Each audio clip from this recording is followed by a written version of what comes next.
I'm getting ready to weave the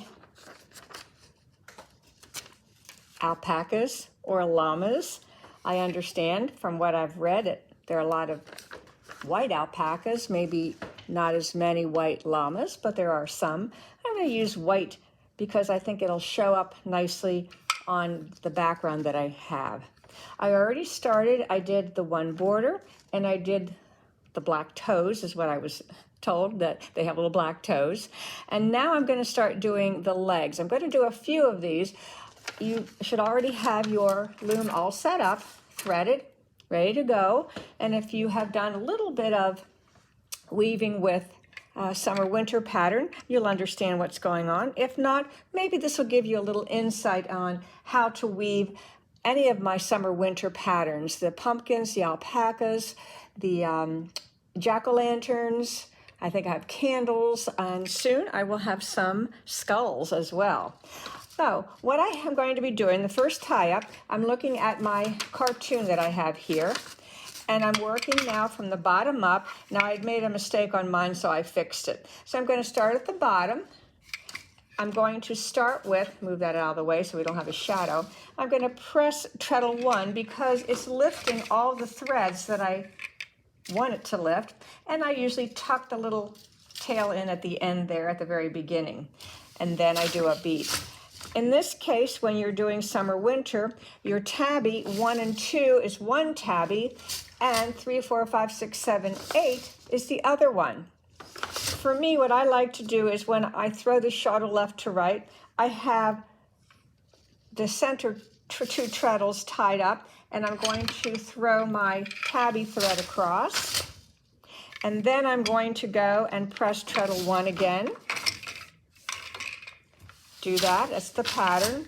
And now I'm doing treadle 6. 6 has 3 through 8 on it. For me, I like to do the balance back and forth. I'm going to do that again. We're doing the legs. And I think the legs, I need to look at the pattern here in a moment. And they're kind of in pairs. If you're, yeah, sometimes your shuttle might just fall down. The other thing I'm going to show you shortly is a problem with summer-winter patterns sometimes.